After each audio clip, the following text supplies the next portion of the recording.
सर्वं यस्मिन्नेव प्रलीयते येनेदन्धार्यते चैव तस्मै ज्ञानात्मने नमः। ईरिमे गुरुभिः पूर्वं पदवाक्यप्रमाणतः व्याख्याताः सर्ववेदान्तास्तान् नित्यं प्रणतोऽस्म्यहं। तैत्तिरीयकसारस्य मयाचार्यप्रसादतः स्पष्टार्थऋषीणां हि व्याख्येयं सम्प्रणीयते। तदेव च सर्वस्य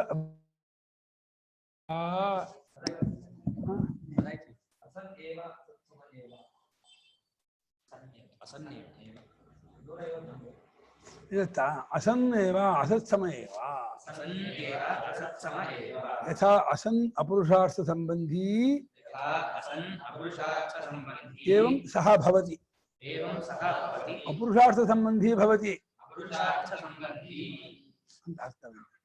असन्नेव स भवति ಇದೆ असन् ಅಂದ್ರೆ ಅಸತ್ತು ಅಂತಲ್ಲ ಅಸತ್ತಾದ ಪದಾರ್ಥ ಹೇಗೆ ಯಾವ ಪುರುಷಾರ್ಥಕ್ಕೂ ಯೋಗ್ಯವಲ್ಲವೋ ಆ ರೀತಿ ನೀನು ಪುರುಷಾರ್ಥಕ್ಕೆ ಅಯೋಗ್ಯನಾಗ್ತೀಯ ಅಂತ ಅರ್ಥ ನೀನು ಇಲ್ಲ ಆಗ್ತೀಯಾ ಅಂತಂದ್ರೆ ಯಾವುದು ಇರೋದಿಲ್ಲ ಅಂತ ಆಗೋಲ್ಲ ಶ್ರುತಿ ಏನಿದೆ ಅಸನ್ನೇವ ಸಭವತಿ ಅಂತ ಹೇಳ್ತಾ ಇದೆ ಅವನು ಅಸತ್ಯ ಆಗ್ಬಿಡ್ತಾನೆ ಅಂದ್ರೆ ಶ್ರುತಿ ಹೇಳ್ತಾನೆ ಅಸತ್ತಾಗಕ್ಕಾಗತ್ತಾ ಇರೋದಿಲ್ಲ ಅಂತ ಆಗೋಲ್ಲಪ್ಪ ಏನ್ ಮಾಡಿದ್ರು ನೀನು ಅಸತ್ತ ಆಗ್ಬಿಡ್ತೀಯ ಯಾವಾಗ ಬ್ರಹ್ಮನ್ ಇಲ್ಲ ಅಂತ ತಿಳ್ಕೊಂಡ್ರು ಅಂದ್ರೆ ಬ್ರಹ್ಮನ್ ಇಲ್ಲ ಅಂತ ತಿಳ್ಕೊಂಡು ನಾವ್ಯಾಕೆ ಅಸತ್ತ ಆಗ್ಬೇಕಾ ಅಂದ್ರೆ ಅಸತ್ತ ಆಗ್ತೀಯ ಅಂದ್ರೆ ಇಲ್ಲ ಆಗ್ತೀಯ ಅಂತಂದ್ರೆ ನೀನು ಶೂನ್ಯ ಆಗ್ತೀಯ ಅಂತ ಅರ್ಥ ಇಲ್ಲ ಪುರುಷಾರ್ಥಕ್ಕೆ ಅಯೋಗ್ಯನಾಗ್ತೀಯಾ ಅಂತ ಹಾಗೆ ಅರ್ಥ ಮಾಡ್ಕೊಂಡು ಅಂತ ಇದ್ದಾರೆ ಅಸನ್ನೇವ ಬಂದು ಅಸತ್ತಿಗೆ ಸಮ ಅಸತ್ತು ಅಂದ್ರೆ ಅಸತ್ತಿಗೆ ಅಸತ್ತಾದದ್ದು ಹೇಗೆ ಇವಾಗ ಈ ಮಲ್ದುಕೊಂಬು ತಗೊಂಡು ಏನ್ ಮಾಡ್ತೀಯಾ ಮಲ್ದುಕೊಂಬು ಯಾವ ಪುರುಷಾರ್ಥಕ್ಕೆ ಬರುತ್ತಾ ಮಲ್ದುಕೊಂಬು ಹೇಗೆ ಯಾವ ಪುರುಷಾರ್ಥಕ್ಕೂ ಬರಲ್ವೋ ಹಾಗೆ ನೀನು ಯಾವ ಪುರುಷಾರ್ಥಕ್ಕೂ ಅಯೋಗ್ಯನಾಗಲ್ಲ ಅಂತ ಅಸತ್ ಸಮ ಅಂದ್ರೆ ಅಸತ್ ಹೇಗೆ ಅಸತ್ತಾದ ಪದಾರ್ಥ ಪುರುಷಾರ್ಥಕ್ಕೆ ಸಂಬಂಧ ಪಡೆದೇ ಇರೋದು ಅದೇ ರೀತಿ ಇವನು ಕೂಡ ಅಸತ್ತಿಗೆ ಸಮಾನ ಆಗ್ತಾನೆ ಪುರುಷಾರ್ಥಕ್ಕೆ ಅಯೋಗ್ಯರಾಗ್ತಾನೆ ಎಂದ್ರು ಕೋಸವು ಯಾರೋ ಯಹ ಅಸತ್ ಅವಿದ್ಯಮಾನಂ ಬ್ರಹ್ಮ ಇತಿ ವೇದ ವಿಜಾನಾತಿ ಅವನು ಯಾರು ಬ್ರಹ್ಮವು ಅಸತ್ತು ಅದಿಲ್ಲದ್ದು ಅಂತ ಅದು ಸುಮ್ಮನೆ ಕಲ್ಪನೆ ಇರೋದು ಪುರೋತ್ಸಾಹಿ ಮಾಡ್ಕೊಂಡಿರೋದು ಏನೋ ಒಂದು ಉಪನಿಷತ್ ಪ್ರಮಾಣ ಅಂತ ಅನ್ಕೊಂಡು ಅವ್ರು ಕಲ್ಪನೆ ಮಾಡ್ಕೊಂಡಿರೋ ದೇವರು ಬ್ರಹ್ಮ ಇದೆ ಅಂತ ಅದೆಲ್ಲ ಇಲ್ಲ ಅಂತ ಯಾರು ವಾದ ಮಾಡ್ತಾರೋ ನಾಸ್ತಿಕರು ಆ ನಾಸ್ತಿಕರು ತಾವು ಪುರುಷಾರ್ಥದಿಂದ ವಂಚಿತರಾಗ್ತಾರೆ ಅವರನ್ನು ಇಸ್ಕೊಂಡವ್ರಿಗೂ ಅವರು ಯಾವ ಪುರುಷಾರ್ಥಕ್ಕೂ ಯೋಗ್ಯರಾಗಲ್ಲ ಅವ್ರಿಗೂ ಯಾವ ಪುರುಷಾರ್ಥ ಸಿಗಲ್ಲ ತಾವು ಪುರುಷಾರ್ಥನ ಕಳ್ಕೊಂಡ್ರು ಇನ್ನು ಪುರುಷಾರ್ಥವನ್ನು ಅವರು ವಂಚಿತ ಅವ್ರಿಗೂ ಯಾವ ಪುರುಷಾರ್ಥವೂ ಸಿಗಲ್ಲ ಜೀವನದಲ್ಲಿ ಚೇತನ ಯದಿ ಒಂದು ವೇಳೆ ಹಾಗೆ ಅಂದ್ಕೊಂಡ್ರೆ ಇಲ್ಲ ಅಂತ ತಿಳ್ಕೊಂಡ್ರೆ ಪರಮಾತ್ಮನನ್ನ ತದ್ವಿಪರ್ಯೇಣ ಯತ್ ಸರ್ವ ವಿಕಲ್ಪಾಸ್ಪದಂ ಸರ್ವ ಪ್ರವೃತ್ತಿ ಬೀಜಂ ಸರ್ವ ವಿಶೇಷ ಪ್ರತ್ಯಸ್ತಮಿತಮಪಿ ಅಸ್ತಿ ತದ್ಬ್ರಹ್ಮ ಇತಿ ವೇದ ಚೇತ್ ಅದಕ್ಕೆ ವಿರುದ್ಧವಾಗಿ ನನಗಿಲ್ಲ ಅಂತ ತಿಳ್ಕೊಂಡವನಿಗೆ ವಿರುದ್ಧವಾಗಿ ಆ ಎಲ್ಲಾ ವಿಕಲ್ಪಕ್ಕೂ ಆಸ್ಪದವಾದ ಏನೇನು ವಿಕಲ್ಪಿಸ್ಕೊಳ್ತೀವೋ ಇಲ್ಲ ಅನ್ನೋದು ಒಂದು ವಿಕಲ್ಪ ಗೊತ್ತಾ ಇಲ್ಲ ಅಂತ ಕಲ್ಪಿಸ್ಕೊಳ್ಳೋಕ್ಕೂ ನೀವಿರ್ಬೇಕು ನಾನು ಹೇಳಿದೆ ನನ್ಗೆ ಏನಿಲ್ಲ ಅಂತ ಕಲ್ಪನೆ ಮಾಡ್ಕೊಳಕ್ಕೂ ಆಗಲ್ಲ ಇಲ್ಲ ಅನ್ನೋ ವಿಕಲ್ಪಕ್ಕೂ ನಾನು ಆಸ್ಪದವಾದ್ಮೇಲೆ ಇದೇನೋ ಕಲ್ಪನೆಗೂ ನಾನು ಆಸ್ಪದ ಆದ್ಮೇಲೆ ನಾನು ಇದೇನೋ ಇರೋನೋ ಇಲ್ಲದವನೋ ಎರಡೂ ಅಲ್ಲ ಅದು ಸದ್ಯಕ್ಕೆ ಇರುವನು ಅಂತ ಅನ್ಕೊಂಡವನಿಗೆ ಅದು ಕಂಡ್ಕೊಳಕ್ಕೆ ಪ್ರವೃತ್ತಿ ಉಂಟಾಗತ್ತೆ ಸಾಧನೆ ಮಾಡೋಕ್ಕೆ ಇದು ಬರುತ್ತೆ ಆಸೆ ಬರುತ್ತೆ ಒಂದು ಪ್ರಯತ್ನ ಮಾಡ್ತಾನೆ ಇಲ್ಲ ಅಂತ ಅಂದ್ಕೊಂಡವನು ಆ ಕಡೆ ಪ್ರಯತ್ನವೂ ಮಾಡಲ್ಲ ಇದೂ ಮಾಡಲ್ಲ ಆ ಕಡೆ ಯಾವ ಆಸಕ್ತಿನೂ ಇಟ್ಕೊಳ್ಳಲ್ಲ ಅದು ಇಲ್ಲವೇ ಇಲ್ಲ ಅಂದ್ರೆ ಇಲ್ಲದ ವಿಷಯಕ್ಕೆ ಯಾರಿಗೆ ಆಸಕ್ತಿ ಬರುತ್ತೆ ಇಲ್ಲದ ವಿಷಯಕ್ಕೆ ಆಸಕ್ತಿ ಬರೋಲ್ಲ ಪ್ರಯತ್ನವೂ ಬರಲ್ಲ ಅದು ವಸ್ತುತಃ ಹೇಳೋದಾದ್ರೆ ಎಲ್ಲ ವಿಕಲ್ಪಕ್ಕೂ ಅದು ಆಸ್ಪದ ಯಾವುದೋ ನಾವು ಯಾವ ತತ್ವವನ್ನು ತಿಳಿಸ್ಕೊಡ್ತಾ ಇದೀವೋ ಪರಮಾರ್ಥ ತತ್ವವನ್ನು ತಿಳಿಸ್ಕೊಡ್ತಾ ಇದೀವಲ್ಲ ನೀನು ಇದೇ ಅಂತಂದು ಇದೇ ಅನ್ನೋ ಸಬ್ಜೆಕ್ಟ್ ಆಗ್ತಾನೆ ಇದೇ ಅನ್ನೋದೇ ಆಬ್ಜೆಕ್ಟ್ ಆಗುತ್ತೆ ಇಲ್ಲ ಅಂತಂದ್ರೆ ಇಲ್ಲ ಅನ್ನೋದಕ್ಕೂ ಒಂದು ಸಬ್ಜೆಕ್ಟ್ ಆಗ್ತಾನೆ ಇಲ್ಲ ಅನ್ನೋದು ಆಬ್ಜೆಕ್ಟ್ ಆಗುತ್ತೆ ಅದಕ್ಕೆ ನೀವು ಇದೇ ಇಲ್ಲ ಅನ್ನೋದನ್ನು ಯಾರಿಂದ ಹೇಳ್ತಿದ್ದೀರೋ ಯಾರು ಅದನ್ನು ವೆರಿಫೈ ಮಾಡ್ತಿದ್ದಾನೋ ಇದು ಇದೇ ಇದಿಲ್ಲ ಅನ್ನೋದನ್ನ ಯಾವ ಅನುಭವ ಅದನ್ನ ಗೊತ್ತು ಮಾಡ್ತಿದೆಯೋ ಆ ಅನುಭವ ಏನು ಮಾಡೋದು ಇಲ್ಲ ಅಂತ ಕಲ್ಪಿಸ್ಕೋಕ್ಕಾಗಲ್ಲ ಇಲ್ಲ ಅಂತ ಕಲ್ಪಿಸ್ಕೋಕ್ಕೂ ಅವ್ನು ಇರಲೇಬೇಕು ಹಾಗಾಗಿ ಸರ್ವ ವಿಕಲ್ಪಕ್ಕೂ ಆಸ್ಪದವಾದ ಎಲ್ಲರ ಪ್ರವೃತ್ತಿಗೂ ಬೀಜ ಇನ್ನು ಎಲ್ಲರ ಪ್ರವೃತ್ತಿಯಿಂದ ದೇಹ ಪ್ರವೃತ್ತಿ, ಇಂದ್ರಿಯ ಪ್ರವೃತ್ತಿ, ಮನಸ್ಸಿನ ಪ್ರವೃತ್ತಿ, ಬುದ್ಧಿ ಪ್ರವೃತ್ತಿ, ಅಥವಾ ನಾನೂನ ಪ್ರವೃತ್ತಿ. ಇದು ಪ್ರಪಂಚದ ಎಲ್ಲ ಜನರ ಪ್ರವೃತ್ತಿಗೂ ಅದೇ ಕಾರಣ. ಆ ಚೈತನ್ಯದ ಶಕ್ತಿಯಿಂದಲೇ ಎಲ್ಲರೂ ಎಲ್ಲವನ್ನು ಮಾಡ್ತಿರೋದು. ಚೈತನ್ಯದ ಸಂಬಂಧ ಅಸ್ತಿತ್ವ ಇರಲ್ಲ. ಅಸ್ತಿತ್ವ ಇದ್ಮೇಲೆ ಪ್ರವೃತ್ತಿ ಅಂತ ಬರುತ್ತೆ. ಅಸ್ತಿತ್ವ ಮೊದಲುಗೊಂಡು ಎಲ್ಲಕ್ಕೂ ಅದೇ ಕಾರಣ ಚೈತನ್ಯ. ಹಾಗಾಗಿ ಸರ್ವ ಪ್ರವೃತ್ತಿ ಬೀಜವಾಗಿದ್ದು ಸ್ವಯಂ ಸರ್ವ ವಿಶೇಷ ಪ್ರತ್ಯಸ್ಥಮಿತಂ. ಯಾವ ತರಹ ನಾಮವಾಗಲಿ, ರೂಪವಾಗಲಿ, ಗುಣವಾಗಲಿ, ಕ್ರಿಯೆ ಆಗಲಿ, ಜಾತಿ ಆಗಲಿ, ದ್ರವ್ಯ ಆಗಲಿ, ಸಂಬಂಧವಾಗಲಿ, ಅಮೂರ್ತ ಯಾವ ವಿಶೇಷವೂ ಇಲ್ಲ. ಅದಕ್ಕೆ ಏನೇನೇನು ವಿಶೇಷ ಇರಬಹುದು ನೀವು ಊಹೆ ಮಾಡ್ತೀವೋ ಆ ಎಲ್ಲ ಊಹೆಯನ್ನು ನೋಡ್ತಾ ಕೂತ್ಕೊಳ್ತಾನೆ, ಸಾಕ್ಷಿ ಆಗ್ತಾರೆ. ಆತ್ಮ ಒಳಗಿಂದ ಹೀಗೆ ಲೈಟ್ ಬಿಡ್ತಾ ಇರ್ಬೋದು ಅಂತ ಕಲ್ಪಿಸ್ಕೊಂಡ್ರೆ ಆ ಲೈಟ್ಗೂ ಸಾಕ್ಷಿ ಆಗಿರ್ತಾನೆ ಹೊರತು ಲೈಟ್ಗೆ ಅದು ಆಬ್ಜೆಕ್ಟ್ ಆಗಲ್ಲ. ಏನ್ ಮಾಡಿದ್ರು ಒಂದು ವಿಷಯ ಮಾಡ್ಕೊಳ್ಳೋಕೆ ಆಗಲ್ಲ. ಹಾಗೆ ಎಲ್ಲ ತರಹದ್ದಾದ ವಿಶೇಷದಿಂದಲೂ ಅಡಗಿಸಿಕೊಂಡವನಾಗಿದ್ದರೂ ಕೂಡ ಅಂಥ ತತ್ವವನ್ನ ಇಲ್ಲ ಅನ್ನೋದಕ್ಕಿಂತ ಇದೇ ಅಂತ ಯಾರಾದ್ರು ಅಂದ್ಕೊಂಡ್ರೆ ಅದು ಬೆಟರ್. ಇಲ್ಲ ಅನ್ನೋನಿಗಿಂತ ಇದೇ ಅಂತ ಅನ್ಕೊಳ್ಳೋದು. ಯದ್ಯಪಿ ಇದೇ ಅನ್ನೋ ಶಬ್ದಕ್ಕೂ ಅದು ವಾಚ್ಯವಲ್ಲ, ಅದು ಸೂಟಬಲ್ ಅಲ್ಲ. ಇದೇ ಅಂತ ಹೇಳೋದು ತಪ್ಪೆ, ಇಲ್ಲ ಅಂತ ಹೇಳೋದು ತಪ್ಪೆ. ಆದ್ರೂ ಇಲ್ಲ ಅಂತ ಅನ್ಕೊಳ್ಳೋನು ಯಾವ ರೀತಿ ಹಾಳ ಹೋಗ್ತಾನೋ ಇದೇ ಅಂತ ಅನ್ಕೊಂಡವನು ಆ ರೀತಿ ಹಾಳ ಹೋಗಲ್ಲ, ಅವನು ಉದ್ಧಾರ ಆಗ್ತಾನೆ. ಆದ್ರಿಂದ ಯಾವ ವಿಶೇಷವಿಲ್ಲವಾದರೂ ಎಲ್ಲಕ್ಕೂ ಸಾಕ್ಷಿಯಾಗಿದ್ದು ಇದೇ ಅಂತ ಏನಾದರೂ ಅಂದ್ಕೊಂಡವನಾದರೆ ಯಾಕೆ ಪುನರಾಶಂಕಾತ ನಾಸ್ತಿತ್ವೇ ಇಲ್ಲ ಅಂತ ಸಂದೇಹ ಸಂದೇಹ ಆದ್ರೂ ಯಾಕೆ ಬರುತ್ತೆ? ಸಂದೇಹ ಎಲ್ಲಿ ಸಂದೇಹ ಬರುತ್ತೆ? ಯಾವುದು ಇಲ್ಲೇ ಕನ್ಫರ್ಮ್ ಆಗಿದ್ದು ಇದು ಆತ್ಮನಾಗಿದ್ಮೇಲೆ, ಸ್ವರೂಪವಾಗಿದ್ಮೇಲೆ ಇಲ್ಲ ಅಂತ ಯಾಕೆ ಸಂದೇಹ ಬರುತ್ತೆ? ಇಲ್ಲ ಅಂತ ಅನ್ಕೋಕ್ಕಾದ ಕಾರಣ ಏನು ಅಂತ ಕೇಳಿದ್ರೆ ವ್ಯವಹಾರಾತೀತತ್ವಂ ಬ್ರಹ್ಮಣ ಇತಿ ಬ್ರೂಮಃ. ಲೋಕದಲ್ಲಿ ಇದೇನೋ ಪದ ಇದೆಯಲ್ಲ ಅದು ವ್ಯವಹಾರದಲ್ಲೇ ಇರೋದು. ವ್ಯವಹಾರಾತೀತವಾದದ್ದನ್ನ ಲೋಕದಲ್ಲಿ ಇದೇ ಯಾರು ಅನ್ನಲ್ಲ.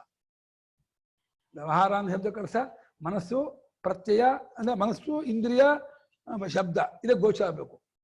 ಪ್ರವೃತ್ತಿ ನಿವೃತ್ತಿ, ಶಬ್ದ, ಪ್ರತ್ಯಯ ಇದಕ್ಕೆ ಗೋಚರವಾದ್ರೆ ಇದೆ ಅಂತ. ಇದನ್ನು ಮೀರಿದ್ದಾಗ್ಬಿಟ್ರೆ ಅದಂಗೆ ಇದೆ ಅಂತ ನೋಡ. ಎಲ್ಲಾ ಪ್ರಪಂಚವೂ ವ್ಯವಹಾರವೇ. ಈ ಎಲ್ಲಾ ಪ್ರಪಂಚವನ್ನು ಮೀರಿದಾಗಿದೆ. ಪ್ರತ್ಯಸ್ಥಪಿತ ಸರ್ವ ವಿಶೇಷ ಪ್ರಪಂಚಂ ನಿರ್ವಿಶೇಷಂ ಅದ್ವಿತೀಯಂ ಕೂಟಸ್ಥಂ ಅಂಥ ತತ್ವ ಅದು. ಸ್ವಾಮಿ ಅದೇ ಎಲ್ಲಾ ಇದು ಪೆಟ್ಟಿಗೆಲ್ಲ ಬರುತ್ತೆ ಸಂಸ್ಕೃತದಲ್ಲಿ. ಪ್ರತ್ಯಸ್ಥಪಿತ ಸರ್ವ ವಿಶೇಷ ಪ್ರಪಂಚಂ ಎಲ್ಲಾ ಪ್ರಪಂಚವನ್ನು ಅಡಗಿಸಿಕೊಂಡಿದೆ, ಯಾವ ವಿಶೇಷವೂ ಇಲ್ಲದ್ದಾಗಿರ್ತಕ್ಕಂಥದ್ದಾಗಿದೆ.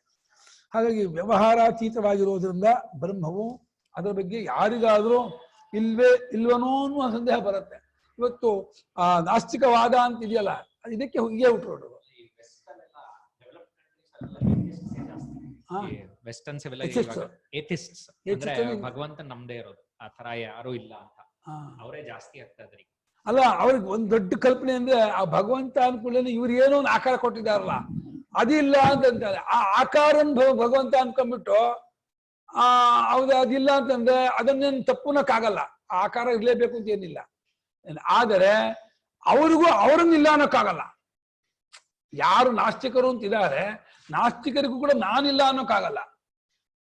ನಾನಿಲ್ಲ ಅಂತ ಅನ್ನೋಕ್ಕಾಗಲ್ಲ ಅಂದ್ರೆ ಅವರಿಗೆ ಮನಗಟ್ಟು ಮಾಡಿಸ್ಕೊಟ್ಟು ನಾನಿಲ್ಲ ಅಂತ ಅನ್ನೋಕ್ಕಾಗಲ್ಲ ಅಂತ ಒಪ್ಪೋದೇನಪ್ಪ ಅಂತ ಕೇಳ್ಬಿಟ್ಟು ಹೌದು ಒಪ್ಪೋದು ನಾನಿಲ್ಲ ಅಂತಿಲ್ಲ, ನಾನು ಇದ್ದೇ ಇದ್ದೀನಿ ಅಂತ ನೀನು ಯಾರು ಕೇಳು ವಿಚಾರ ಮಾಡು. ಅದು ನಾವು ಹೇಳೋ ಆತ್ಮಗಿಂತ ಬೇರೆ, ಬ್ರಹ್ಮಕ್ಕಿಂತ ಬೇರೆ ಅಲ್ಲ ಅಂತ ಅಂದ್ಬಿಟ್ರೆ ಒಪ್ಪಲೇಬೇಕು ದೇವ್ರನ್ನ. ಅವ್ರಿಗೆ ನಾಸ್ತಿಕ ತರಬ್ ಆಗೋದೇ ಇಲ್ಲ. ಒಬ್ರು ಹೇಳಿದ್ರು ನಾನ್ ದೇವ್ರನ್ನ ನಂಬಲ್ಲ ಅಂತ ಬರೋದು. ಮಹಾರಾಯ ದೇವ್ರ ನಂಬೇಳಪ್ಪ, ನೀನು ನಂಬ್ತೀಯೋ ಇಲ್ವ ಅಂತ ಕೇಳಿದೆ. ನಾನು ಇದೀನಿಪ್ಪ ಅಂದ. ಸಾಕು, ನೀನು ನಂಬೋದಾದ್ರೆ ನೀನ್ ಯಾರು ವಿಚಾರ ಮಾಡು, ಆಮೇಲೆ ದೇವ್ರು ಯಾರು ನಾನು ಹೇಳ್ತೀನಿ ಅಂತಂದೆ. ನೀನ್ ಯಾರು ನಿಂಗೆ ಹೇಳ್ಕೊಡು, ನೀನ್ ಯಾರು ಅನ್ಸ್ಬೇಡ. ನೀನು ಅಂತ ನೀನ್ ಅನ್ಕೊಂಡ್ರೆ ನೀನಲ್ಲ. ದೇಹ ನಿಂದೋ, ದೇಹ ನೀನೋ, ಇದೇ ನಾನು ಅಂತ ಅಂದ್ಬಿಟ್ರೆ ಇದು ನಿಂದಲ್ವನ ದುಡ್ಡು ನೀನ್ ಹಾಕ್ತೀಯಾ?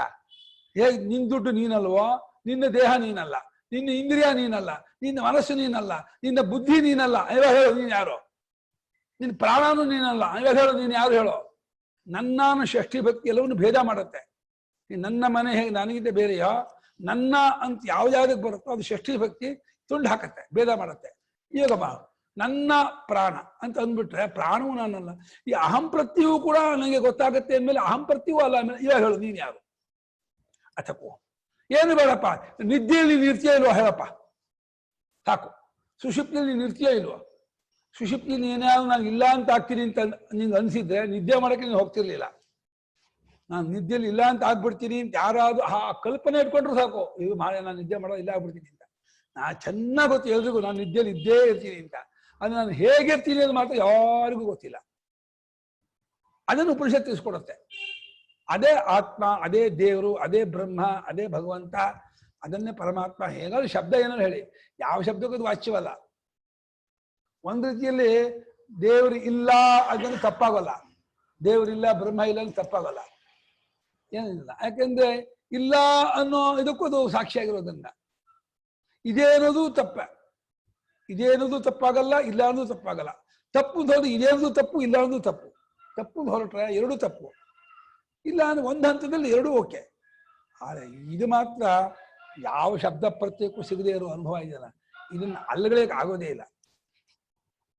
ಏವ ನಿರಾಕರ್ತ ತಸ್ಯೈವ ಆತ್ಮತ್ವಾತ್ ಆತ್ಮನಶ್ಚ ಪ್ರತ್ಯಾಖ್ಯಾತಮಶಕ್ಯತ್ವಾತ್. ಸಾಮಾನ್ಯ ಸೂತ್ರ. ತಿಪ್ಪಲ್ಲಾಗವ್ರದ್ದು ತನ್ನನ್ನು ಅನ್ನಕ್ಕಾಗಲ್ಲ. ವ್ಯವಹಾರ ವಿಷಯ ಹಿ ವಾಚಾರಂಭಣ ಮಾತ್ರ ಅಸ್ತಿತ್ವ ಭಾವಿತ ಬುದ್ಧಿ ತದ್ವಿಪರೀತೆ ವ್ಯವಹಾರಾತೀತೆ ನಾಸ್ತಿತ್ವಮಪಿ ಪ್ರತಿಪದ್ಯತೆ.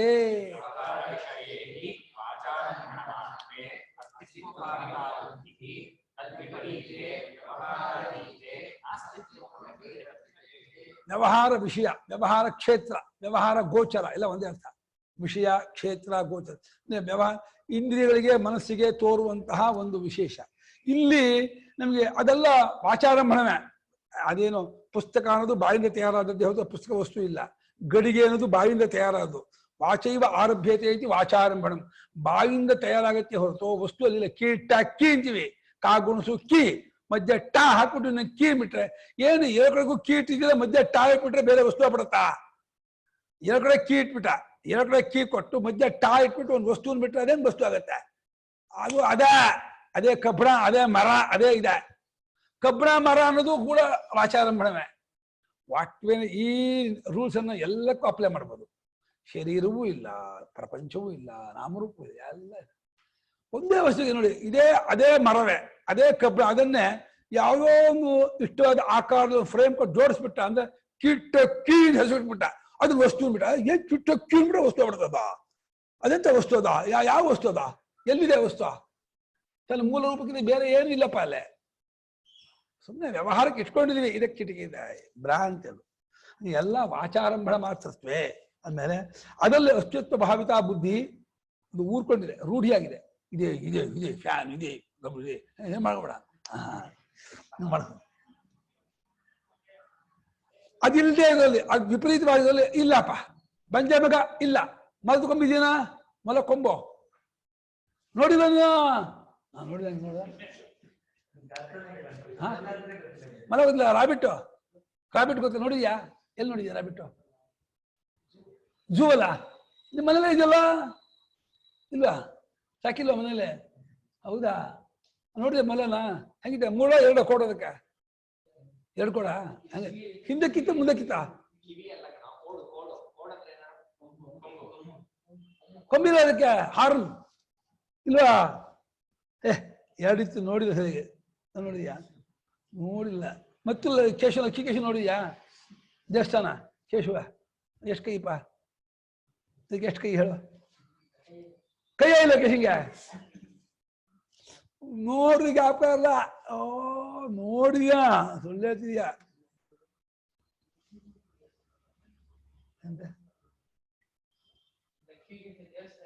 ನೋಡಿದ ದೇವಸ್ಥಾನ ಎಷ್ಟು ಕೈಪ ಅವನಿಗೆ? ನೋಡಿದ ಕೇಶನ್ ಕೈ ನೋಡಿದ ಎಷ್ಟ? ನೋಡಿದ್ಯಾ? ನಾಕಯ್ಯ ಕೇಶಿಗೆ ನೋಡಿದ್ಯಾ? ಎರಡು ಹಿಂಗೆ ಎರಡು ಕೈ ಇಟ್ಕೊಂಡಿದ್ದಾನೆ. ದ್ವಿಬಾಹುರ ಅಚರೋಹರಿ ಇದೆಯಾ? ಅದಕ್ಕೆ ಅಚತುರ್ವದನೋ ಬ್ರಹ್ಮ ದ್ವಿಬಾಹುರ ಅಪರೋಹರಿ ಅಪಾಲಲೋಚನ ಶಂಭು. ಯಾರು? ಭಗವಾನ್ ಬಾದರಾಯಣ. ವೇದಾಂತ ಸೂತ್ರಕಾರ ಇದ್ದಾರಲ್ಲ, ಅಚತುರ್ವದನ, 4 ಮುಖ ಇಲ್ದಿರ್ತಕ್ಕಂಥ ಬ್ರಹ್ಮ ಅವರು. ಅಚತುರ್ವದನೋ ಬ್ರಹ್ಮ. ಅದು ದ್ವಿಬಾಹು, ಎರಡು ಕೈ ಇವರಿಗೆ, ಎರಡು ತೋಳು ಅವನಿಗೆ, ಹರಿಗೆ. ಅದು ದ್ವಿಬಾಹುರ್ ಅಪರೋಹರಿ ಅಪಾಲಲೋಚನ ಶಂಭು. ಹಣೆಯಲ್ಲಿ ಕಣ್ಣಿಲ್ದೇನೆ ಶಂಭು ಆಗಿದ್ದಾರೆ ಅವರು. ಅವನು ಹಣೆಯಲ್ಲಿ ಕಣ್ಣಿಟ್ಕೊಂಡು ಶಂಭು ಆಗಿದ್ದಾನೆ. ಇವನು ಬಾದಾನು ಹಣೆಯಲ್ಲಿ ಕಣ್ಣಿಟ್ಕೊಳ್ತೇನೆ ಶಂಭು ಹೇಳಿದ್ದಾರೆ ಇವರು. ಚತುರ್ವದನೋ ಬ್ರಹ್ಮ ದ್ವಿಬಾಹುರ್ ಅಪರೋಹರಿ ಅಫಾಲ ಲೋಚನ ಶಂಭು ಭಗವಾನ್ ಬಾದರಾಯಣ ಅಂತ ಬಾದರಾಯಣಾಚಾರ್ಯರಿಗೆ ಈ ರೀತಿ ಹೇಳ್ತಾರೆ. ಆ ವ್ಯವಹಾರಾತೀತವಾದಂತಹ ಪರಮಾರ್ಥ ತತ್ವದಲ್ಲಿ ನಾಸ್ತಿತ್ವ ಮೋಪಿ ಇಲ್ಲ ಅಂತೂ ಹೇಳ್ಬಿಡ್ತಾರೆ. ಇಲ್ಲ ಆ ದೇವರಿಲ್ಲ, ನನ್ನ ಮಗನ್ ಕಸ್ಕೊಂಡ್ಬಿಟ್ಟ, ಇಲ್ಲ ದೇವ್ರು ಸುಳ್ಳು, ನಾನು ಇಷ್ಟು ದಿವಸ ಪೂಜೆ ಮಾಡಿದ್ರೆ ದಂಡ ವ್ಯರ್ಥ, ದೇವ್ರು ಇದ್ದಿದ್ದೇ ನನ್ನ ಮಗನ್ ಉಳಿಸ್ಕೊಳ್ಬೇಕಾಗಿತ್ತು, ನಾನು ಒಪ್ಪಲ್ಲ, ನಾಳೆಯಿಂದ ಪೂಜೆ ಮಾಡಲ್ಲ, ಎಷ್ಟು ಬಿಡ್ತೀನಿ ಕಿತ್ತು ಬಿಡ್ತೀನಿ ಅಂತ ಹೇಳಿ ಅವನು ಹೌಶಹಳ್ಳಿ ಇವನು ಅವನು ಮಗ ಆಕ್ಸಿಡೆಂಟ್ ಹೋಗ್ಬಿಟ್ಟನಲ್ಲಪ್ಪ ಮಗ, ಬರ್ತಿದ್ನಲ್ಲ ಕಾರ್ಯಾಲಯಕ್ಕೆ, ಚೆನ್ನಾಗಿ ಮಾತಾಡು, ದೇವ್ರಿಲ್ಲ ಏನಿಲ್ಲ ಬರೀ ಸುಳ್ಳು, ನಾನು ದಿನ ಪೂಜೆ ಮಾಡಿದೆ ಸಂಜಾನೆ ಮಾಡಿದೆ, ನಾ ಯಾವುದು ಮಾಡೋದು ಇನ್ನಿಲ್ಲ, ಪೂಜೆನೂ ಮಾಡಲ್ಲ, ಸಾಲಿಗ್ರಾಮ ಎಸ್ ಬಿಡ್ತೀನಿ, ಯಾವ ತಗೊಂಡೋಗ್ಲಿ, ಯಾವ ಸಾಲಿಗ್ರಾಮ ಬೇಡ, ನಿನ್ ಮಗನ ಉಳಿಸ್ಕೊಡ್ತೀನಿ ದೇವ್ರ ಇರ್ತಾನೆ, ಎಂತ ಇದ ಪರಮಾತ್ಮ ನಿನ್ ಮಗನ ಉಳಿಸ್ಕೊಂಡು ಕೂತ್ಕೊಂಡಿರೋದ, ಅವ್ನಿಗೆ ಬೇರೆ ಕೆಲಸ ಇಲ್ಲ, ಸುಟ್ಟು ದೇವ್ರ ಮೇಲೆ ಸುಟ್ಟು ಹಾಕೊಂಡ್ಬಿಟ್ಟ, ಇನ್ಯಾರ ಮೇಲೆ ಬೈಯಕ್ಕಾಗಲ್ಲ, ನನ್ನ ಮಗನ ಉಳಿಸ್ಕೊಡ್ಬೇಕಾಯ್ತು ನನ್ನ ಮಗ ಪರಮಾತ್ಮ ಅಂತ. ಹಂಗೆ ಮನುಷ್ಯನಿಗೆ ತನಗೆ ವ್ಯವಹಾರಕ್ಕೆ ಉಪಯೋಗ ಬರದೇ ಹೋದ್ರೆ ಏನಂತಾನೆ ಹೇಳೋದನ್ನ, ಇಲ್ಲ ಕೊಡಕ್ ಬರಲ್ಲ, ತಗೋಕ್ ಬರಲ್ಲ, ನೋಡಕ್ ಬರಲ್ಲ, ಹೇಳಕ್ ಬರಲ್ಲ, ಅಜಾತಕ ವಸ್ತು ಇಟ್ಕೊಂಡು ಏನ್ ಮಾಡ್ಬೇಕಾ? ಅಲ್ಲ ಆ ಬ್ರಹ್ಮವಸ್ತು ಇದ್ದೆಷ್ಟು ಇಲ್ಲ ಅಂದ್ರೆ ಏನ್ ತೊಂದರೆ ಆಗುತ್ತೆ ವ್ಯವಹಾರದಲ್ಲಿ, ನಮ್ಗೆ ಊಟ ಗೀಟ ಮಾಡೋದಕ್ಕೆ, ನಿದ್ದೆ ಗಿದ್ದೆ ಬರೋದಕ್ಕೆ, ವ್ಯವಹಾರ ಮಾಡೋದಕ್ಕೆ ಏನು ತೊಂದರೆ ಆಗುತ್ತಪ್ಪ, ಬೇರಿಲ್ಲ ಅಂತ ಅದು ಇದ್ರೆ ಏನಾದ್ರು ಹೆಚ್ಚಾಗುತ್ತನಯ್ಯ, ಇದ್ರೆ ಹೆಚ್ಚು ಆಗಲ್ಲ, ಇಲ್ಲ ಅಂದ್ರೆ ವ್ಯವಹಾರದ ಏನು ಕೊರತೆ ಅಲ್ಲ, ಅಂಥ ವಸ್ತು ಇಟ್ಕೊಂಡು ಏನ್ ಮಾಡ್ಬೇಕು ಅಂತೀನಿ, ಇದ್ರೇನು ಏನ್ ಲಾಭ, ಇಲ್ಲ ಅಂದ್ರೆ ಏನ್ ನಷ್ಟ, ಏನಿಲ್ಲ ಅಂದ್ರೆ ಇಲ್ವೇ ಇಲ್ಲ ಅಂತ ಅನ್ಕೊಳ್ಳೋದು ಸಾಕು. ಯಥಾ ಘಟಾದಿ ವ್ಯವಹಾರ ವಿಷಯತೆಯ ಉಪಪನ್ನ ಸನ್ ತದ್ವಿಪರೀತ ಅಸನ್ ಇತಿ ಪ್ರಸಿದ್ಧಂ.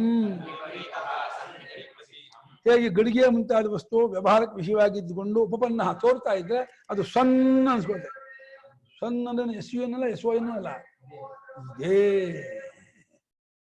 ಸಣ್ಣ ಇರುವಂಥವನು ಅಂತ. ಸೂರ್ಯ ಅನ್ಕೊಂಡ್ಬಿಟ್ಟು ಅಥವಾ ಮಗ ಅನ್ಕೊಂಡು ಹೋಗ್ಬಿಡಿಯ, ಇರುವಂಥದ್ದು ವ್ಯವಹಾರಕ್ಕೆ ವಿಷಯವಾಗಿ ಇರುವಂಥದ್ದು. ತದ್ವಿಪರೀತ ಅದಕ್ಕೆ ವಿಪರೀತವಾಗಿ ವಿರುದ್ಧ ಆದ್ರೆ ಅದು ಅಸನ್, ಅದು ಇಲ್ಲದ್ದು ಅಂತ ಅಂದ್ಕೊಳ್ತು. ಹಾಗೆ ವ್ಯವಹಾರಕ್ಕೆ ವಿಷಯವಾಗಿದ್ದೀನಿ ನೀವು ಹೇಳ್ತಾರೆ ಬ್ರಹ್ಮ ಇಲ್ಲ, ಆದ್ರೆ ವ್ಯವಹಾರಕ್ಕೆ ಏನಾದ್ರು ತೊಂದರೆ ಆಯ್ತು ಇಲ್ಲ ಅಂದ್ಕೊಂಡ್ರ ಸರಿ, ಯಾದಕ್ಕಿಲ್ಲ ಇದೇ ಇದೆ ಇದೆ ಹೊಡ್ಕೊಳ್ತೀಯಾ, ಇಲ್ಲ ಅಂತ ಏನ್ ತೊಂದರೆ ಅಂತ. ಹಾಗೆ ಏವಂತ ಸಾಮಾನ್ಯಾತ್ ಸ್ಯಾತ್ ಬ್ರಹ್ಮಣೋ ನಾಸ್ತಿತ್ವಂ ಇತ್ಯಾಶಂಕ. ಇದೆಯಾ? ಓ ಬಿಟ್ಟೋಗ್ಬಿಟ್ಟಿದೆ. ಏವಂತ ಸಾಮಾನ್ಯಾತ್ ಇಹಾಪಿ ಮೊದಲೇ ಇದೆ. ಏವಂತ ಸಾಮಾನ್ಯಾತ್ ಇಹಾಪಿ ಸ್ಯಾತ್ ಬ್ರಹ್ಮಣೋ ನಾಸ್ತಿತ್ವಂ. ಈ ರೀತಿ ಆ ಹೋಲಿಕೆಯಿಂದ ಇಲ್ಲೂ ಕೂಡ ಆ ಹೋಲಿಕೆಯಿಂದ ಬ್ರಹ್ಮವು ಕೂಡ ಇಲ್ಲನೋ ಅಂತ ಯಾರಿಗಾದ್ರೂ ಸಂದೇಹ ಉಂಟಾಗುತ್ತೆ. ತಸ್ಮಾತ್ ಉಚ್ಯತೆ ಅಸ್ತಿ ಬ್ರಹ್ಮೇತಿ ಚೇದ್ವೇದ ಇತಿ. ಆದ್ರಿಂದ ಹೇಳ್ತೀನಿ ಬ್ರಹ್ಮನ್ ಇದೆ ಅಂತ ತಿಳ್ಕೊಂಡ್ರೆ, ಮತ್ ಮಾಡ್ಕೊಂಡ್ರೆ ಒಂದು ಏನಾಗುತ್ತೆ, ಲಾಭ ಇದೆ. ಏನಾಗ್ತಿ ಹೇಳೋ, ಸಂತಮೇನ ಸತ್ಪುರುಷ ಅಂತ ತಿಳ್ಕೊಂಡ್ಮೇಲಲ್ಲ, ತಿಳ್ಕೊಳ್ಳೋ ಮುಂಚೆನೆ ಇದೇ ಅಂತ ಒಪ್ಕೊಂಡವನೇ ಸತ್ಪುರುಷ ಕಣೋ, ಅವನ ಆಸ್ತಿಕ ಕಣೋ, ಭಗವಂತನ ನಂಬ್ತಾ ಇದ್ದಾನೆ, ಭಗವಂತ ಒಪ್ಕೊಂಡವನು, ಅವ್ನ ಕೈ ಮುಗಿಯ, ಅವ್ನ ಕೈ ಮುಗಿದ್ರೆ ನಮ್ಗೆ ಒಳ್ಳೇದಾಗತ್ತೆ ಅಂತ. ಭಗವಂತನ್ ಇದೆ ಅಂತ ಅಂದ್ಕೊಂಡವನನ್ನೇ ಸತ್ಪುರುಷ ಅಂತಂತಾರಂತೆ ಉಪನಿಷತ್ ಹೇಳ್ತಾ ಇದೆ. ಇನ್ನು ಕಟ್ಕೊಂಡವನು ಇರ್ಲಿ, ಯಾರು ಇದೇ ಇದೆ ಅಂತ ನಂಬ್ಕೊಂಡಿದಾರೋ ಒಪ್ಕೊಂಡಿದಾರೋ ಬಿಲೀವ್ ಓನ್ಲಿ ನಂಬಿಕೆ, ಅಷ್ಟಕ್ಕೆ ಅವ್ನು ಸತ್ಪುರುಷನಾಗ್ಬಿಡ್ತಾನೆ ಅಂತ. ಯಾಕೆ ಹೇಳಿ, ಅದೇ ಮಾರ್ಗ ಸತ್ಪುರುಷನಾಗಕ್ಕೆ. ಇದೆ ಅಂತ ಅಂದ್ಕೊಂಡವಂತ ನಮ್ಮ ಮುಂಚೆ ಕಟ್ಕೊಳ್ತಾನೆ, ಅಂದ್ರೆ ಇದೇನು ಅಂದ್ಕೊಳ್ಳೋದು ಸತ್ಪುರುಷಕ್ಕೆ ಗುರುತು. ಪುನಃ ಸ್ಯಾತ್ ತದಸ್ತಿ ವಿಜಾನತಃ ಇತಿ ತದಾಹ. ಅದೇನಾಗತ್ತೆ, ಅದಿದೆ, ಆ ಬ್ರಹ್ಮವಸ್ತು ಇದೆ ಅಂತ ಕಂಡ್ಕೊಂಡವನಿಗೆ ಏನಾಗತ್ತೆ ಅಂತ ಹೇಳಿದ್ರೆ ಅದಕ್ಕೆ ಶ್ರುತಿಗೆ ಹೇಳುತ್ತೆ, ಸಂತಂ ವಿದ್ಯಮಾನಂ ಬ್ರಹ್ಮಸ್ವರೂಪೇಣ ಪರಮಾರ್ಥ ಸದಾತ್ಮಾಪನ್ನಂ ಏನಂ ಬ್ರಹ್ಮವಿದ ಏನಂ ಏವಂ ವಿಧಂ ವಿದುಹು ಬ್ರಹ್ಮವಿದಃ. ಅವನು ಇರುವನೆಂಬುವನನ್ನಾಗಿ ತಿಳಿಯುತ್ತಾರೆ, ಅವನು ಇರತಕ್ಕವನು ಎಂಬುದಾಗಿ. ಸಂತಮ್ಮನ ವಿದ್ಯಮಾನಂ, ಅವನು ಇರತಕ್ಕವನು. ಯಾವ ರೀತಿ? ಬ್ರಹ್ಮಸ್ವರೂಪನೇ ಇರ್ತಕ್ಕವನು ಅಂತ. ನಾವು ಎರಡೂ ಬ್ರಹ್ಮಸ್ವರೂಪನೇ ಇರ್ತಕ್ಕವರು. ಆದ್ರೆ ಇದೇ ಅಂತ ಅಂದ್ಕೊಂಡವನಿಗೆ ಮುಂದೆ ಬ್ರಹ್ಮಜ್ಞಾನ ಆಗೋದಕ್ಕೆ ಅನುಕೂಲ ಆಗುತ್ತೆ. ಅದಕ್ಕಾಗಿ ಅವನನ್ನು ನಿಜವಾಗಿ ಪುರುಷಾರ್ಥಕ್ಕೆ ಯೋಗ್ಯ. ಅವನಿಗೆ ತಕ್ಕವನು, ಅವನ ಮಹಾತ್ಮ ಸತ್ಪುರುಷ ಅಂತ ಇದ್ದಾರೆ. ಹಿಂದೆ ಮಕ್ಕಳನ್ನ ಅಮ್ಮ ನೀನ್ ಜಾಣ ಕಣೋ, ನೀನ್ ಬುದ್ಧಿವಂತ ಕಣೋ, ನೀನ್ ರ್ಯಾಂಕ್ ಬರ್ತೀಯ ಕಣೋ ಅಂತ ಅಮ್ಮ ಹೇಗೆ ಖುಷಿ ಮಾಡ್ತಾರೆ. ಇನ್ನು ಅವನು ಓದಕ್ಕೆ ಶುರು ಮಾಡಿಲ್ಲ, ಇನ್ನು 1ನೇ ಕ್ಲಾಸ್ಗೆ ಹೋಗ್ತಾ ಇದ್ದಾನೆ. ಹೆಣ್ಮಕ್ಳನ್ನೇ ನೀನ್ ಬಹಳ ಜಾಣ, ನೀನ್ ಭಾರಿ ಬುದ್ಧಿವಂತ, ನಿಂಗೆಲ್ಲ ಗೊತ್ತಾಗತ್ತೆ, ನೀನ್ ರ್ಯಾಂಕ್ ಬರ್ತೀಯ ಅಂದ್ಬಿಟ್ರೆ ಖುಷಿ ಆಗ್ಬಿಡುತ್ತೆ ಅವರಿಗೆ. ಅಮ್ಮ ನಾನು ತುಂಬಾ ಹೊಗಳಿದ್ದಾರೆ, ನಾನು ಚೆನ್ನಾಗಿ ಬುದ್ಧಿವಂತ, ನಾನು ಜಾಣ ಅಂತೆ, ನಾನು ತಾಂಗ ಹೈ ಪುಷ್ಟಿ ಹೈ, ನಾನು ಏನಂತ ಹನುಮಾನ್, ಜೈ ಹನುಮಾನ್, ಜೈ ಹನುಮಾನ್, ನಾನು ಹನುಮಂತ ಅಂದ್ಬಿಟ್ರೆ ಅಮ್ಮ ಶಕ್ತಿ ಇದೆ ಅಂತ, ಶಕ್ತಿಮಾನ್ ಹನುಮಾನ್ ಅಂತ. ಮಕ್ಕಳಿಗೆ ಪೂಸಿ ಮಾಡ್ಬೇಕು, ಪೂಸಿ ಮಾಡ್ಬಿಟ್ಟು ಬಹಳ ಉಬ್ಬರಿಸ್ತಾರೆ. ಹಂಗೆ ಶುಚಿ ನಮಗೆ ಉಬ್ಬರಿಸ್ತಾ ಇದೆ. ಏನಾದ್ರು ಪರಮಾತ್ಮ ಇದೆ ನೀವು ಅಂದ್ಕೊಂಡ್ರೆ ನೀವು ಸತ್ಪುರುಷರಾಗ್ಬಿಡ್ತೀರಾ, ಮಹಾತ್ಮರಾಗ್ಬಿಡ್ತೀರಾ. ನೋಡಿ, ಸಾಮಾನ್ಯ ಯೋಗ್ಯತೆ ಇಲ್ಲ. ಬ್ರಹ್ಮಸ್ವರೂಪದಿಂದ ಪರಮಾರ್ಥವಾದ ಸತ್ಯೆಂಬ ಆತ್ಮಸ್ವರೂಪ ಪಡ್ಕೊಂಡವನೆಂಬುದಾಗಿ ಇವನನ್ನ ಹೇಳ್ತಾ ಪಡ್ಕೊಂಡ್ಬಿಟ್ಟೆ ನೀನು ಅಂದ್ರೆ ಮುಂದೆ ಪಡ್ಕೊಳ್ಳೋನು ಇದೇ ಅಂತ ಹೊರಟ ತಾನೆ ಸಿಕ್ತ ಪರಮಾತ್ಮ. ಬಿಡು, ಧ್ರುವ ಹೊರಟ ಅಮ್ಮನ ಹತ್ರ ಹೇಳ್ದ, ಅಮ್ಮ ನಾನು ನಾರಾಯಣನಿಂದ ನಮ್ಮ ತಮ್ಮನ ಸಿಕ್ಕಿದಂತ ಹೆಚ್ಚಿನ ಇದನ್ನ ಪೀಠವನ್ನ ಆಸನವನ್ನ ನಾನು ಪಡ್ಕೋತೀನಿ ನಾರಾಯಣ ಹೊರಟ. ಎಷ್ಟು ನಿಶ್ಚಯ ಇತ್ತು ಅಂತಂದ್ರೆ 6 ಹುಡುಗನಿಗೆ ಹೋಗುವಾಗ ಪಡ್ಕೋತೀನಿ, ಹಾಗೆ ಆಗತ್ತೆ ಅಂತ ಅಂಥ ನಿಶ್ಚಯ ಇತ್ತು. ಆ ಕ್ಷಾತ್ರ ತೇಜಸ್ಸು ಎಷ್ಟಿತ್ತು ಅಂದ್ರೆ ಅವನ ಬಾಲ್ಯದಲ್ಲಿ ಹೋದ, ಹುಡ್ಕೊಂಡು ಅವನು ಇದು ನಾಡದ ಹಿಂದಿನ ಹೋದಂಗೆ ಹೋದ ಇವನು ಪುಣ್ಯಾತ್ಮ.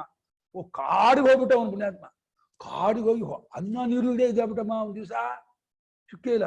ಸಪ್ತಋಷಿಗಳಿಗೆ ಅವ್ನು ನೋಡ್ಬಿಟ್ಟು ಇದೊಂದು ಬಿಡ್ತು, ಕನಕರ ಬಂದ್ಬಿಡ್ತು. ಬಾಲದ ಹುಡುಗ, ಚಿಕ್ಕ ಹುಡುಗ, ನಿನ್ನೆಯಿಂದ ಊಟ ಮಾಡಿಲ್ಲ, ತಿಂದಿಲ್ಲ, ಕುಡ್ದಿಲ್ಲ, ಮಾಡೋಣ ನಿಮ್ಗೆ ಏನೋ ಉಪದೇಶ ಮಾಡೋಣ ಬರ್ರಿ ಅಂತ ಹೇಳ್ಬಿಟ್ಟು ಸಪ್ತಋಷಿಗಳು ಬಂದ್ಬಿಟ್ಟು, ಮಗು ಹಂಗ ಸಿಗಲ್ಲಪ್ಪ ನಾರಾಯಣ ಹೊಡ್ಕೊಂಡು ಹೋದ್ರೆ, ಹಂಗಲ್ಲಪ್ಪ ನಾರಾಯಣ ಪಡ್ಕೊಳ್ಳೋದು, ನಾನು ಮಾಡ್ತೀವಿ ಬಾ ಅನ್ನೋದು ಅವ್ರು ಕೂರಿಸ್ಕೊಂಡು ಉಪದೇಶ ಕೊಟ್ಟು, ಉಪದೇಶ ಧ್ಯಾನ ಮಾಡೋ ಕ್ರಮ ಹೇಳ್ಕೊಟ್ಟು, ಈ ರೀತಿ ಧ್ಯಾನ ಮಾಡು ಅಂತ ಹೇಳ್ಬಿಟ್ಟು ಅವ್ರು ಹೊರಟು ಹೋದ್ರು. ಮಾಡ್ದ ಏನು, ಮುಂಚೆ ಜಲಹಾರ ಇದ್ದವನು ವಾಯುಹಾರ ಸೇರ್ಕೊಂಡ್ಬಿಟ್ಟ. ಏನು ತಿಂಡಿಯನ್ನೇ ಮಾಡ್ತಾ ಇದ್ದ.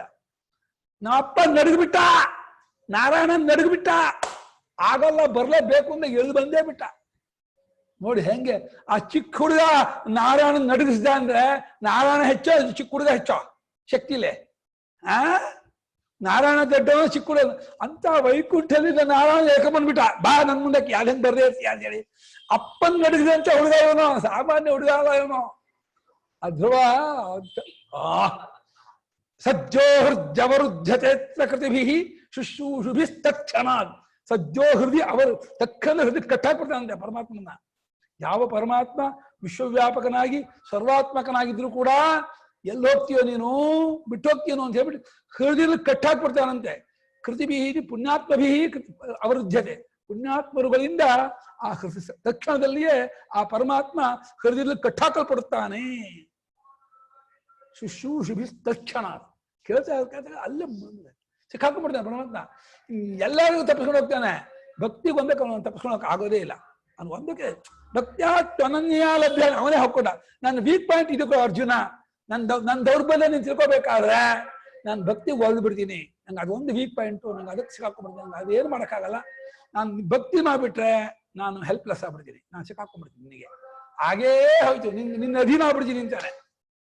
ಅಷ್ಟು ಭಕ್ತಿ ಸಿಗುವಾಗವನಿಗೆ ಅವನಿಗೆ ನೈವೇದ್ಯನೂ ಬೇಡ, ಚಕ್ಲಿನೂ ಬೇಡ, ಉಂಡೆನೂ ಬೇಡ, ಯಾವುದು ಬೇಡ, ಪ್ರೇಮವನ್ನು ಕೊಟ್ಟರೆ ಸಾಕು.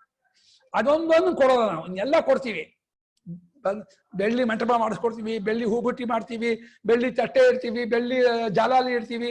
ಬೇಕಾ ಅವ್ನಿಗೆ ಏನ್ ಬೇಕೋ ಅದು ಕೊಡೋಲ್ಲ, ಅವ್ನಿಗೆ ಏನ್ ಬೇಡವೋ ಅದನ್ನು ಕೊಡ್ತೀವಿ. ಅದೇ ನಮ್ ದೊಡ್ಡ ಗುಣ, ನಮ್ ದೊಡ್ಡ ಗುಣ ಅದು. ಅವನ್ ದೊಡ್ಡ ಗುಣ ಅಲ್ಲ, ನಮ್ ದೊಡ್ಡ ಗುಣ. ಇದನ್ನು ಬ್ರಹ್ಮಜ್ಞಾನಿ ಎಂಬುದಾಗಿ ತಿಳಿಯುತ್ತಾರೆ. ತತಃ ತಸ್ಮಾತ್ ಅಸ್ತಿತ್ವ ವೇದನಾತ್ ಸಹ ಅನ್ಯೇಷಾಂ ಬ್ರಹ್ಮವತ್ ವಿಜ್ಞೇಯೋ ಭವತಿ ತತ್ಸಹ. ಅಷ್ಟರಿಂದಲೇ ಆ ಮಾತನ್ನು ಇದೇನು ತಿಳ್ಕೊಂಡದ್ರಿಂದಲೇ ಅದು ಅಸ್ತಿತ್ವ ವೇದನಾತ್ ಅಂತ. ತತಃ ಅಂದ್ರೆ ಸಂತಮೇನನ್ ತಥೋ, ತತಃನಕ್ಕೆ ಅರ್ಥ ಅಸ್ತಿತ್ವ ವೇದನಾತ್ ಅಂತ. ಆದ್ದರಿಂದ ಇದಾನೇ ಅಂತ ತಿಳ್ಕೊಂಡದ್ರಿಂದಲೇ ಅವನು ಬೇರೆಯವರಿಗೆ ಅಂದ್ರೆ ಲೋಕದ ಜನರಿಗೆ ಬ್ರಹ್ಮವನ್ನು ಹೇಗೆ ತಿಳಿಬೇಕು ಅಂತ ಎಲ್ಲ ಇಷ್ಟಪಡ್ತಾರೋ ಹಾಗೆ ಇವನನ್ನು ತಿಳ್ಕೋಬೇಕು, ಇವನ ಹೋಗ್ಬೇಕು ಅಂತೆಲ್ಲ ಅಂತಾರಂತೆ. ಬ್ರಹ್ಮನನ್ನು ಇದಾನೆ ಅಂತ ನಂಬಿಕೊಂಡವನನ್ನ ಎಲ್ಲರೂ ಕೂಡ ಇಷ್ಟಪಡ್ತಾರೆ, ಅವನ ಉಪಾಸನೆ ಮಾಡ್ತಾರೆ, ಅವನತ್ರ ಬಂದು ಬ್ರಹ್ಮ ವಿಚಾರ ಮಾಡಿ ಇಷ್ಟಪಡ್ತಾರೆ. ಅವ್ನು ಅಲ್ಲಿವರು ಹೋಗ್ಬಿಡ್ತಾನೆ ಅಂತ ಬ್ರಹ್ಮನ ಇದಾನೆ ಅಂತ ಅಂದ್ಕೊಂಡವನೋ ನಂಬಿಕೊಂಡವನೋ ಆ ಬ್ರಹ್ಮನ ಅನುಭವದಲ್ಲಿ ಕಂಡುಕೊಳ್ಳೋವರೆಗೂ ಬಿಡದೇನೆ ಮಾಡ್ತಾ ಮಾಡ್ತಾ ಮಾಡ್ತಾ ಬ್ರಹ್ಮಸ್ವರೂಪವನ್ನೇ ಪಡ್ಕೊಂಡ್ಬಿಡ್ತಾನೆ. ಹಾಗಾಗಿ ಬ್ರಹ್ಮವತ್ ಪೂಜ್ಯೋ ಭವತಿ, ಬ್ರಹ್ಮ ಹೇಗೆ ಪೂಜ್ಯವೋ ಆ ಬ್ರಹ್ಮನ ಕಂಡುಕೊಂಡವನು ಕೂಡ ಜಗದ್ವಂದ್ಯ ಜಗತ್ ಪೂಜ್ಯ ಅಂತನಾಗ್ಬಿಡ್ತಾನೆ. ಆಯ್ತು 11:30 ಅಥವಾ ಯಹ ನಾಸ್ನಾಳೆ